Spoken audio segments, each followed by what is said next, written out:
जय माता दी। मेरे चैनल में आप सभी का बहुत बहुत स्वागत है। पेट में हमेशा कब्ज बनी रहती है या पेट हमेशा फूला रहता है।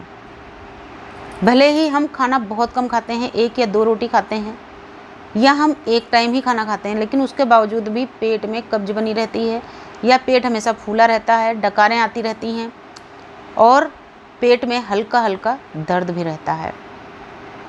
अगर इस तरह की प्रॉब्लम्स आपके साथ में हैं तो ये वीडियो आपके लिए ही है। इस वीडियो में बहुत ही महत्वपूर्ण और बहुत ही अच्छी जानकारी मैं आपको देने वाली हूँ, जो कि हर किसी के लिए बहुत ज़्यादा महत्वपूर्ण है। अगर अक्सर आपका पेट में भारीपन रहता है, आपका पेट फूला फूला रहता है, आपको तना तना पेट महसूस होता है या आपको बार बार डकारें आती रहती, खट्टी डकारें आती हैं जबकि आप खाना बहुत कम खाते हैं, तो यहाँ पर जो चीज़ें मैं बता रही हूँ बहुत ध्यान से सुनिएगा, इनको फॉलो कीजिएगा। आप देखेंगे बहुत जल्दी आपको 3 दिन में ही फ़ायदा नज़र आना शुरू हो जाएगा। सबसे मेन चीज़, आप अपना जो भोजन का आपका रूटीन है उसको थोड़ा सा चेंज कीजिए। रात का भोजन अगर आप बिल्कुल सोने से 10 मिनट या 15 मिनट पहले करते हैं तो थोड़ा सा अपना नियम चेंज कीजिए। कोशिश कीजिए कि कम से कम 2 घंटे पहले आप ज़रूर खाना खाएं, क्योंकि जब 2 घंटे पहले आप खाना खा लेते हैं, थोड़ा बहुत आप चलते फिरते हैं, कुछ काम करते हैं, भोजन आपका पच जाता है।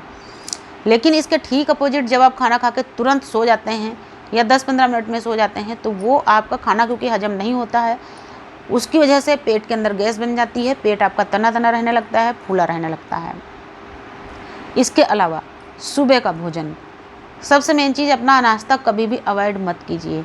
लेकिन क्योंकि आपको खट्टी डकारें आ रही हैं, आपके पेट में गैस भी बन रही है, आपका पेट एकदम कड़ा कड़ा रहता है और तना तना रहता है, यानी कि फूला रहता है, तो उसके लिए मैं यहाँ पर जो चीज़ आपको बता रही हूँ, आप इसी का नाश्ता कीजिए कुछ दिन, आप देखेंगे आपके पेट की समस्याएं आपको ख़त्म होती नज़र आएंगी। तो सबसे मेन चीज़, जो आप सुबह का नाश्ता करेंगे उसमें आप थोड़े से अंकुरित अनाज ले सकते हैं। तो उन अंकुरित अनाजों में आपको बहुत ज़्यादा कुछ नहीं लेना है, केवल 1 मुट्ठी आपको अंकुरित अनाज लेना है और 1 मुट्ठी में आप मिक्स अनाज अंकुरित कर सकते हैं, जैसे कि थोड़े से साबुत मूंग, थोड़े से साबुत चने, साबुत मसूर या और चीज़ें जो भी आप इसमें चाहें वो डाल सकते हैं। आप चाहें तो मूंगफली के दाने भी साथ में भिगो सकते हैं। मूंगफली का दाना भी बहुत ज़्यादा पौष्टिक होता है। अब ये अंकुरित अनाज सारे मिक्स करके आपने भिगोए, इनमें से केवल आपको 1 मुट्ठी, जितना आपकी मुट्ठी में दबा के आ जाए, आपको 1 मुट्ठी अनाज लेना है। उसको आप एक कटोरी में लीजिए। उसके बाद में अपना उसका टेस्ट बढ़ाने के लिए आप उसमें आधा नींबू का रस डाल सकते हैं। उसी में आप 1 हरी मिर्च काट सकते हैं, थोड़ा सा हरा धनिया काट लीजिए, भुना जीरा 1-2 चुटकी डाल सकते हैं, काला नमक टेस्ट भी बढ़ाएगा और आपका हाजमा भी दुरुस्त करेगा। इतना मिक्स करके आप इसका नाश्ता कर लीजिए। आप चाहें तो इसी में 2 से 3 चम्मच दही भी मिक्स कर सकते हैं, क्योंकि दही भी हाजमे के लिए और हमारी सेहत के लिए बहुत ही बेहतरीन चीज़ है।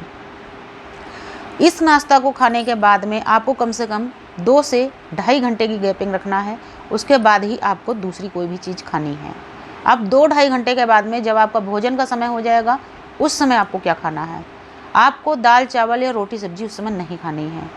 कुछ दिन ही आपको ये सारी चीज़ें करनी है। अगर आपने ये डाइट प्लान बिल्कुल अपने रूटीन में ले लिया, निश्चित ही आपके पेट का भारीपन, गैस बनना, सारी चीज़ें एकदम ख़त्म हो जाएंगी।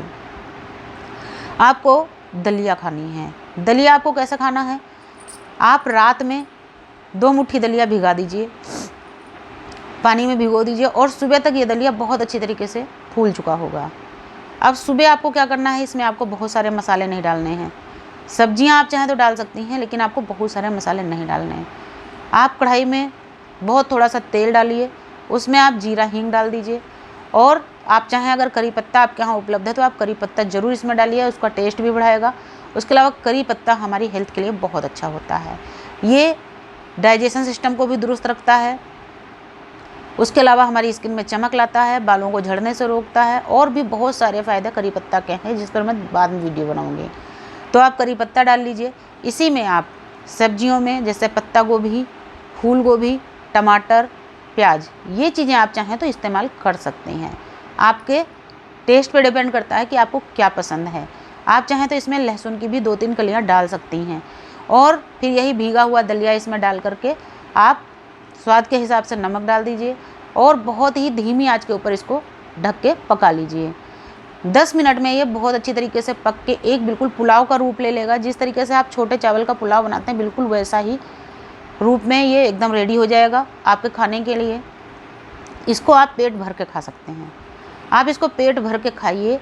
इसमें आपका ना तो पेट फूलेगा, ना ही आपको खट्टी डकारें आएंगी और आपका पेट बिल्कुल धीरे धीरे करके हल्का होना शुरू हो जाएगा।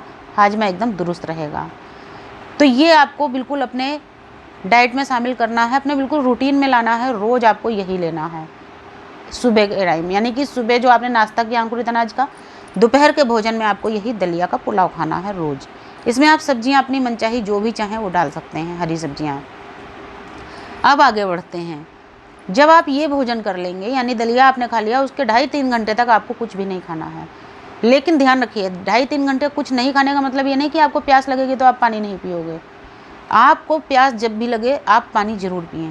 पूरे दिन में आपको 3 से 4 लीटर पानी ज़रूर पीना है। उसके अलावा रात का भोजन मैंने पहले ही कहा, लगभग 2 से 2.5 घंटा पहले सोने से पहले आपको खा लेना है। लेकिन हमेशा कोशिश कीजिए रात के भोजन में गरिष्ठ भोजन ना खाइए। आप रात के भोजन में चावल अवॉइड कीजिए। रात के भोजन में आप हमेशा हल्का खाइए, यानी कि कम मसालेदार सब्जी या दाल और हल्की रोटियाँ, ताकि वो अच्छी तरीके से पच सकें और हजम हो सकें। आप खा के देखिए, सुबह के नाश्ता जब आपने किया उसमें अंकुरित अनाज लिए, उसी में आप कोई भी फ्रूट अपनी पसंद का शामिल कर सकते हैं। जो भी फल आपको पसंद है 1 या 2 फल आप खा सकते हैं। आप देखिए बहुत जल्दी आपकी ये पूरी प्रॉब्लम्स ख़त्म हो जाएंगी। पेट फूलना बंद हो जाएगा। पेट में जो भारीपन रहता था, हल्का हल्का दर्द रहता था, पेट तना तना रहता था, आपको खट्टी डकारें आती थी, 1 हफ्ते के अंदर ही सारी चीज़ें एकदम ख़त्म हो जाएंगी। तो उम्मीद करती हूँ आपको जानकारी पसंद आई होगी। वीडियो काम की लगे तो प्लीज़ ज़्यादा से ज़्यादा शेयर कीजिएगा। नमस्कार, धन्यवाद।